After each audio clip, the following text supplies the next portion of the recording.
is the Vice President of the Ghana Journalists Association, Roland Affail Monney. You're welcome to our studios. Thank now, you, Mr. Monney, what's the name of the project, and what was the rationale for undertaking such an initiative?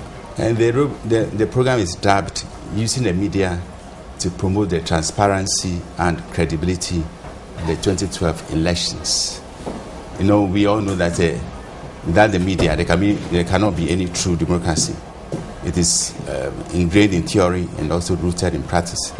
Because the media shed light on the political actors.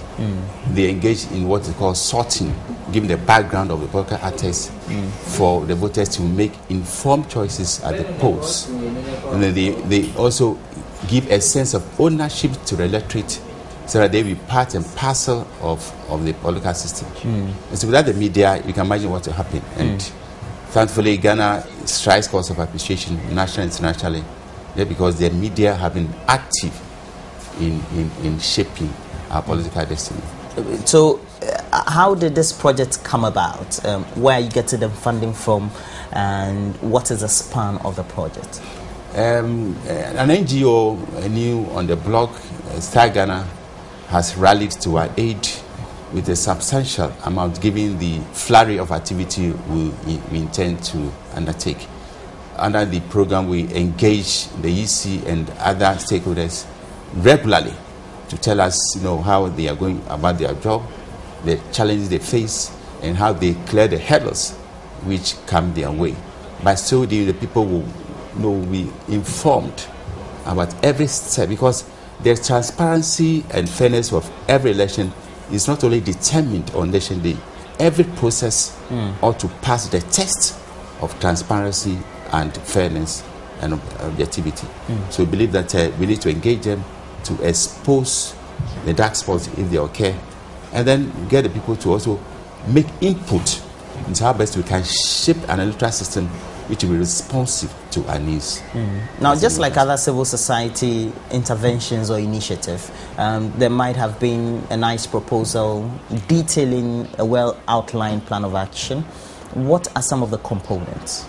Essentially, we'll have what's called election platform, where the parties will be given the opportunity to articulate their visions on the economy.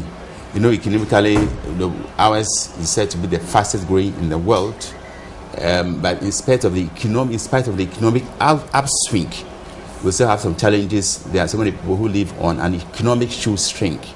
So I believe the parties will need to tell the electorate how best they make life more bearable for the generality of Ghanaians.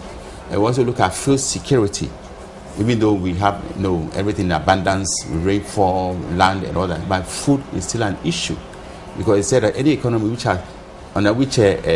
workers spend more than 10% of their salaries on food, has a problem. And you and I will testify that even though we food-wise, we are not bad, but a large portion of our salaries goes into food.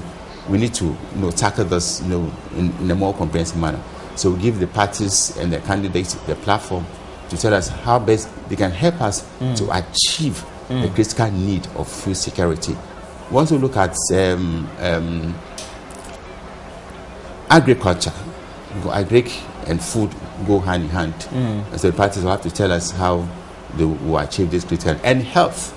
Because many Ghanaians, in spite of the introduction of the National Health Insurance Scheme, many Ghanaians are still consumed with health needs. So we need to, ask the parties to come on board to tell us how they make health, a critical issue, so that, drugs and others will go into, meeting the health needs will be affordable.